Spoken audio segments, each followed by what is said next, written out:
Channel Shalini beyond study में आज हम बात कर रहे होंगे इंक्लूसिव एजुकेशन के यूनिट 2.5। इसके पहले के 2.4 तक के पे कंप्लीट वीडियो आपको प्रोवाइड करवा दिया गया है। प्लेलिस्ट में जाकर के आप वीडियो देख सकते हैं। इस टॉपिक में हमें क्या पढ़ना है, तो इसमें हमें पढ़ना है framework act policy for inclusive education, मतलब समावेशी शिक्षा की रूपरेखा क्या है और क्या अधिगम और क्या नीतियाँ, अधिनियम और नीतियाँ बनी हुई हैं, क्या क्या प्रावधान किए गए हैं समावेशी शिक्षा के लिए, मतलब इन बच्चों के विकास के लिए क्या क्या प्रावधान, क्या क्या नीतियाँ लाई गई थी, उसके बारे में हमें यहाँ पे पढ़ना है। देखिए, वैसे तो बहुत सारी चीज़ें हैं, बट हमारे सिलेबस के अकॉर्डिंग जो हमें पढ़ना है वो हमें एक SSA पढ़ना है, जिसे आप सर्व शिक्षा अभियान कहते हैं। आपको IDSS पढ़ना है, ठीक है, integrated education for disable children करके जो एक्ट था उसके बारे में आपको पढ़ना है। और एक और है, वो है आपका रमशा। तो ये कुछ चीज़ें हैं जो कि आपको पढ़नी है। तो ये 3 ऐसी पॉलिसीज़ थी, 3 ऐसे अधिनियम हैं जिनके बारे में आपको पढ़ना है। सबसे पहले हम पढ़ेंगे SSA के बारे में। SSA जिसे आप कहते हैं सर्व शिक्षा अभियान, तो इसके बारे में हम जानेंगे क्या है ये क्या था। जो सर्व शिक्षा अभियान था, इसके सार्वभौमिकरण के लक्ष्य को प्राप्त करने के लिए ये शुरू किया गया था।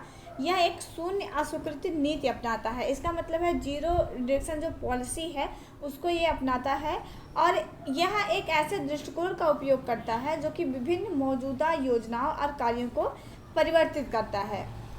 सर्व शिक्षा अभियान जो आपका SSA था, देखिए मेन बात ये है कि जो सर्व शिक्षा अभियान था, ये सर्व शिक्षा अभियान जो है सभी प्रकार के बच्चों को, मतलब हर एक उम्र के बच्चों को, जो कि 6 से 14 साल की उम्र तक के बच्चे होते हैं, इन बच्चों के प्राथमिक शिक्षा के सार्वभौमिकरण के लिए, जो उनकी प्राइमरी एजुकेशन है उसमें सभी बच्चों को शामिल करने के लिए, मतलब किसी भी बच्चे को पीछे न छोड़ा जाए, ठीक है। ये जो आपकी आप देख रहे हैं शून्य अस्वीकृति नीति है, ये क्या है कि किसी भी बच्चों को पीछे न छोड़ा जाए, सभी बच्चों को जो है वो शामिल किया जाए। 6 से 14 वर्ष तक के जितने भी बच्चे हैं उन सभी बच्चों को मुफ्त और अनिवार्य शिक्षा प्रदान की जाए। इसी पर काम करता था आपका SSA, जिसे आप हिंदी में कहते हैं सर्व शिक्षा अभियान। ये जो अभियान था ये भारत सरकार द्वारा 2001 में ये कार्यक्रम लाया गया था, और उस समय अटल बिहारी वाजपेयी जी के नेतृत्व में ये जो आपका सर्व शिक्षा अभियान था ये लाया गया था। इसमें प्राथमिक शिक्षा के सार्वभौमिकरण की बात की गई थी। मतलब प्राथमिक शिक्षा जो है, सार्वभौमिकरण का मतलब है कि उसकी पहुंच हर एक व्यक्ति तक हो, हर एक बच्चे तक प्राथमिक शिक्षा की पहुंच हो, प्राथमिक शिक्षा हर एक बच्चा प्राप्त कर सके। इसके लिए 2001 में SSA जो कि सर्व शिक्षा अभियान है, इसकी शुरुआत की गई थी।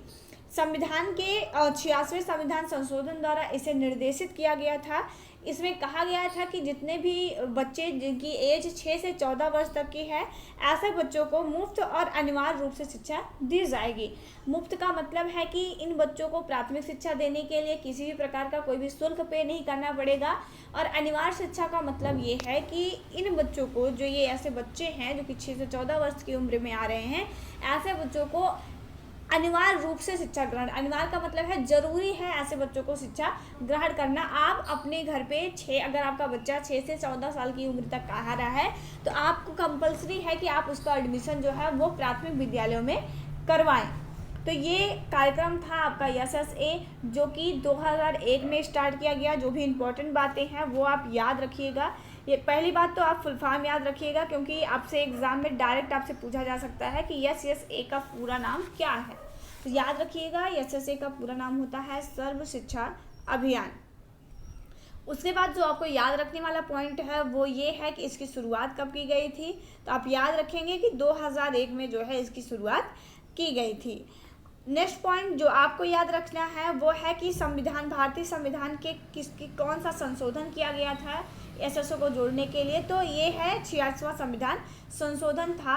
और ये चौथा पॉइंट जो आपको याद रखना है वो ये है कि इसकी कितने उम्र तक के बच्चों को मुफ्त और अनिवार्य शिक्षा दी जाती थी, तो वो 6 से 14 वर्ष तक के बच्चों के लिए था। तो ये कुछ इंपॉर्टेंट चीज़ें हैं जो कि आपको याद रखनी है। अब इसके अंतर्गत कौन कौन से घटक शामिल हैं वो चीज़ें हम देख लेंगे।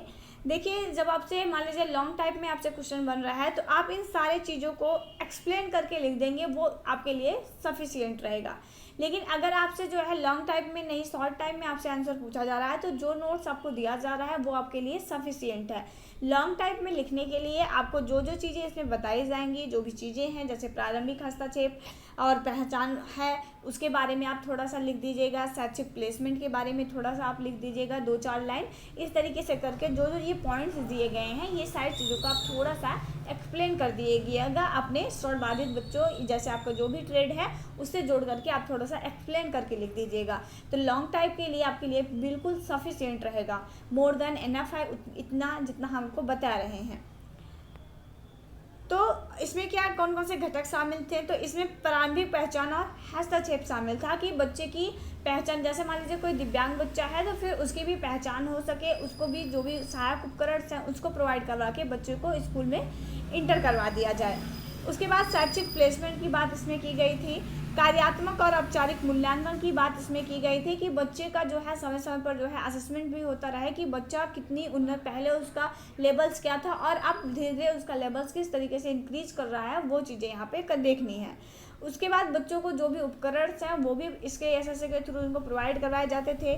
सहायक सेवाएं और प्रशिक्षण भी बच्चों को दी जाती थी। बच्चों के लिए आईपी इसके अंतर्गत तैयार की जाती थी, जो कि इंडिविजुअल एजुकेशन प्लान्स हैं, वो सारी चीज़ें थी। माता पिता को प्रशिक्षण और समुदाय जुटाना, मतलब समुदाय को जागरूक करना, ये सारी चीज़ें इसमें शामिल थी। और बच्चों के लिए योजना और प्रबंधन का निर्माण करना, मतलब उनके लिए एक बेहतर योजना का निर्माण करना और उस योजना को लागू करना, ये सारी चीज़ें इसमें इसके घटक के अंतर्गत शामिल है। नेक्स्ट है विशेष स्कूलों का सुदृढ़ीकरण करना और उनके बच्चे के लाइफ में या फिर बच्चे को एजुकेशन को प्राप्त करने में जो भी डिफ़िकल्टीज आ रही हैं उन सारी डिफ़िकल्टीज़ को दूर कर देना, उन सारी डिफ़िकल्टीज़ को यहाँ से हटा देना, उनके सामने से चुनौतियों को मिटा देना, ये सारे काम एसएसए के घटक के अंतर्गत आते हैं। अब हम बात कर रहे होंगे माध्यमिक स्तर पर विकलांगों के लिए समावेशी शिक्षा, जो कि आपका IEDSS रहता है, जिसे फुल फॉर्म भी आपसे पूछा जाता है। ठीक है, तो ये फुल फॉर्म आप ज़रूर याद रखिएगा, ये इंपॉर्टेंट फुल फॉर्म है आपके लिए, तो फुल फॉर्म आप ज़रूर से ज़रूर याद रखें। तो इसमें क्या था, जो IEDSS था इसका फुल फॉर्म होता है inclusive education for disable at secondary stage. तो IEDSS का फुल फॉर्म होता है, आई का मतलब होता है इंक्लूसिव, ई का मतलब है एजुकेशन, फॉर डी फॉर होता है डिसेबल एट सेकेंडरी स्टेज, तो माध्यमिक स्तर पर विकलांगों के लिए समावेशी शिक्षा। अभी आपने पढ़ा है SSA, अभी आपने क्या पढ़ा, अभी आपने पढ़ा SSA। तो SSA में क्या था कि ये प्राथमिक स्तर के बच्चों को जो है वो शिक्षा उपलब्ध कराने का दायित्व जो था वो संभालता था।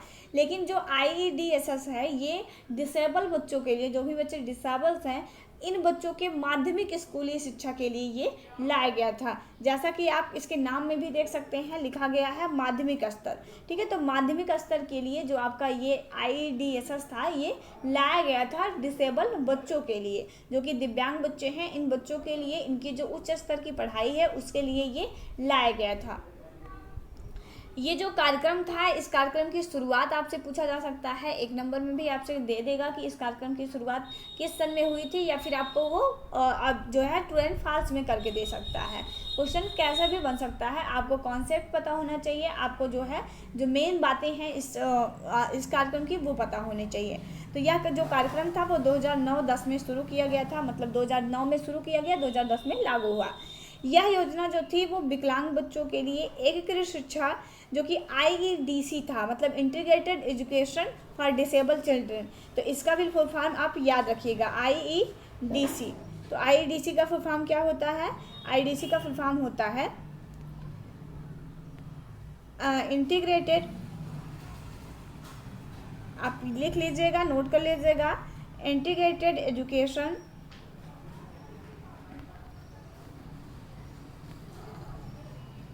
For disable children, disable children. तो ये इसका फुल फॉर्म था IEDC। ये पहले IEDC के नाम से जो एक कार्यक्रम था ये चल रहा था, उसी के स्थान पर जो था ये आपका जो IEDSS है ये लाया गया था, क्योंकि पहले जो था वो इंटीग्रेटेड एजुकेशन था, मतलब एकीकृत शिक्षा थी। अब एकीकृत शिक्षा क्या है अगर आप नहीं जानते हैं तो एक बार सर्च कर लीजिएगा आप और उसको आप पढ़ लीजिएगा। तो एकीकृत शिक्षा जो थी उसी एकीकृत शिक्षा के स्थान पर एकीकृत शिक्षा, अब पहले तो एकीकृत शिक्षा थी, फिर अभी वर्तमान में क्या है, अभी तो वर्तमान में समावेशी शिक्षा है।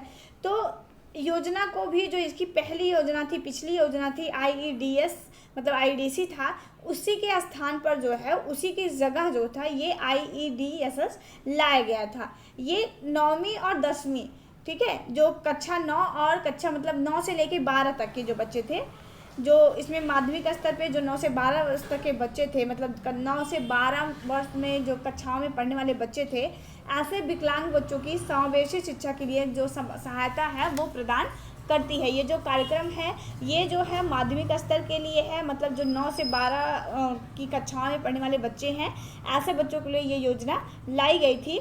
यह योजना अब 2013 से राष्ट्रीय माध्यमिक शिक्षा अभियान के अंतर्गत समाहित हो गई है। वर्तमान में यह योजना भी प्रचलन में नहीं है। ये जो योजना थी IEDSS, ये योजना आपकी जो रमशा है, जिसे आप कहते हैं रमशा, ठीक है, तो ये योजना अभी वर्तमान में रमशा में जो है वो मिल जाकर के इसको सम्मिलित कर दिया गया है। आप थोड़ा सा याद रखेंगे, ये जो कार्यक्रम था उसकी शुरुआत 2009 और 2010 में की गई। आप यहीं से याद रख लीजिएगा कि देखिए 2009 लिखा है, तो आप याद रख लीजिए ये 9 से 12 वर्ष तक, मतलब 9 से 12 में कक्षाओं में जो बच्चे पढ़ते हैं, ऐसे विकलांग बच्चों के लिए ये योजना लाई गई थी।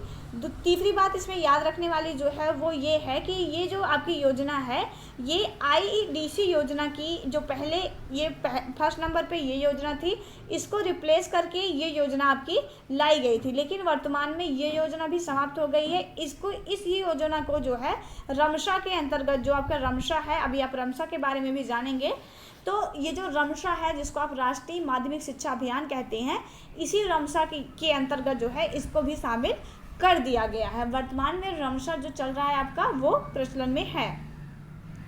इसका लक्ष्य क्या था, जो आपका IEDSS योजना थी या कार्यक्रम था, उसका क्या लक्ष्य था?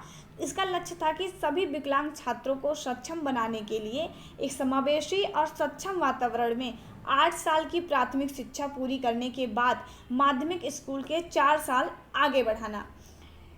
इस योजना का जो लक्ष्य था, जो आपकी IEDSS योजना थी, इसका जो लक्ष्य था वो ये था कि जो बच्चा प्राथमिक में पढ़ के आ रहा है, मतलब जो बच्चा 8 साल की अपनी प्राथमिक एजुकेशन ग्रहण करके आ रहा है, तो आगे चल के बच्चे को, उस डिसेबल बच्चे को, उसको माध्यमिक शिक्षा को आसानी से वो ग्रहण कर पाए, इसके लिए माध्यमिक स्कूल के जो 4 साल हैं उसको वो अपना आगे बढ़ा सके। उसकी पढ़ाई कहीं ऐसा ना हो कि किसी भी प्रकार की सुविधा ना होने की वजह से उसकी पढ़ाई रुक जाए। इसके लिए ही ये जो आपका कार्यक्रम है ये लाया गया था। आगे की 4 साल की माध्यमिक की पढ़ाई बच्चा आसानी से कंप्लीट कर सके, आगे बढ़ सके, इसके लिए यह योजना लाई गई थी। यही इसका मेन पर्पस था कि बच्चे जो है अपनी माध्यमिक स्तर की पढ़ाई को बिना किसी बाधा के सुचारू रूप से कर सके, इसके लिए ये योजना लाई गई थी।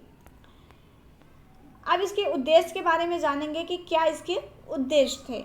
इसका उद्देश्य था, ये जो योजना थी ये सरकारी स्थानीय निकाय और सरकारी सहायता प्राप्त स्कूलों में माध्यमिक स्तर पर पढ़ने वाले सभी बच्चों को शामिल करते थे। ये जो योजना थी ये जो भी सरकार की मतलब कि जो भी सरकार की सहायता से, सरकार के फंडिंग से जो स्कूल चल रहे हैं ऐसे स्कूलों में, या फिर जो कि गवर्नमेंट के ही स्कूल्स हैं उन सारे स्कूलों में ये इसके लिए लाया गया था कि ये जो स्कूल चल रहे हैं इसमें जो भी बच्चे पढ़ रहे हैं ऐसे बच्चों को जो है बच्चे अच्छे ढंग से अपनी एजुकेशन को कंप्लीट कर सके, तो ये सभी बच्चों को शामिल करके उनकी एजुकेशन को आगे बढ़ाने में, जो माध्यमिक स्तर की उनकी एजुकेशन है उसको आगे बढ़ाने में मदद करती है।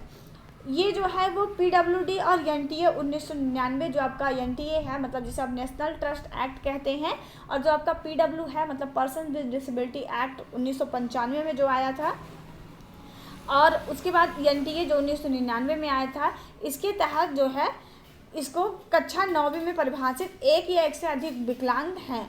मतलब कि इसका कहने का मतलब ये है, आप वर्ड पे मत जाइए, जो ये सेंटेंस लिखा गया है आप इसको समझ सकते हैं कि ये जो है ये PWD 1995 और NTA 1999 में, जो कि इसमें जितने भी विकलांग बच्चे शामिल थे मतलब जितने भी प्रकार की इसमें डिसेबिलिटीज़ में शामिल थे, मतलब कि उन सभी बच्चों को ये शामिल करती है। और जो कि विकलांग बालिकाएं हैं उनको मदद करने के लिए वो विशेष ध्यान इसमें दिया जाता है। मतलब जो भी डिसेबल गर्ल्स हैं उनके लिए भी, और जो भी डिसेबल बॉयज़ थे, मतलब ओवरऑल सभी को ये सम्मिलित करती है अपने, और सभी पर एक विशेष ध्यान देकर उनकी माध्यमिक स्तर की पढ़ाई को बेहतर बनाने के लिए ये योजना लाई गई थी। माध्यमिक विद्यालयों तक पहुंच प्राप्त करने के लिए तथा उनकी क्षमता को विकसित करने के लिए सूचना और मार्गदर्शन प्रदान करती है। जैसे कि हर एक योजना का उद्देश्य होता है बच्चों उसको मार्गदर्शन देना, मतलब एक गाइड करना, एक हेल्प, थोड़ा सा सपोर्ट देना, थोड़ा सा पार्ट प्रोवाइड करना ताकि बच्चा आगे बढ़ सके। तो उसी के तहत ये भी योजना थी, और ये भी बच्चों को जो है वो सूचनाएं दे करके, मतलब जागरूकता फैला करके उनको थोड़ा सा मदद प्रोवाइड करवाने का काम ये करती थी। इस योजना के तहत हर राज्य में मॉडल समावेशी स्कूलों की स्थापना की परिकल्पना की गई थी। मतलब ये जो योजना थी, इस योजना की मतलब ये जो जब बनी थी तो ये इसका लक्ष्य था कि जो स्कूल्स हैं, मतलब समावेशी स्कूल्स हैं, उसकी पहुंच हर राज्य के हर एक गांव तक हो सके।